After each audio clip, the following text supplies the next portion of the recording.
Knowledge is power, so make sure you understand the rules of the auction. Make sure you have a good indication of the properties that you want to bid on, and make sure you have max budgets, okay? Another thing you can do is, depending on how much money that you have, if you have a decent chunk, anywhere between, $5, $10, $20, $30, $50,000, what you can do is, let's say there's a $5,000 property, or the opening bid's $5,000, maybe it's worth 100. Opening bid, $5,000. You can do a couple things. You can kind of lay low for a little bit.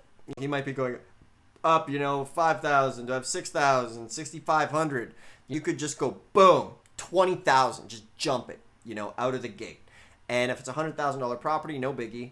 But at least people, you're kind of like, boom, you're coming in and it's like, holy crap, this guy's got money. So you're playing a psychological game, and what you want is to make the people around you realize that you have money and you're willing to push things, The other side of it is you can be quiet, you can be silent, let people bid it up, and then you jump in last minute. And remember, this is a game of psychological warfare, winning through intimidation in this situation, because you're kind of like playing a little game of poker.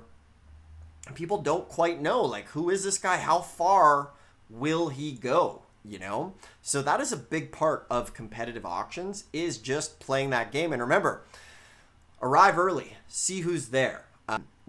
Make sure to have your bids concealed. Don't let people see how much you're willing to bid. Talk some crap. I remember one of the auctions I went to for the first time. This guy was, I was new. He's like, oh, what are you looking at?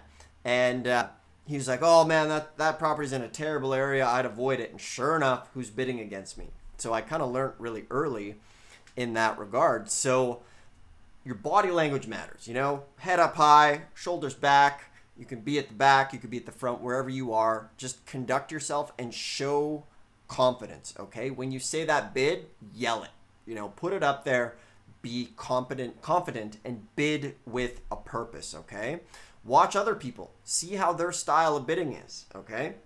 Go ahead and jump their bids. If you have 30 properties that you're willing to bid on, and you see somebody, once again, back to a situation, if it's a $100,000 house, opening bids like $3,000, maybe you see somebody else who's bidding confidently, jump the bid by 10 grand.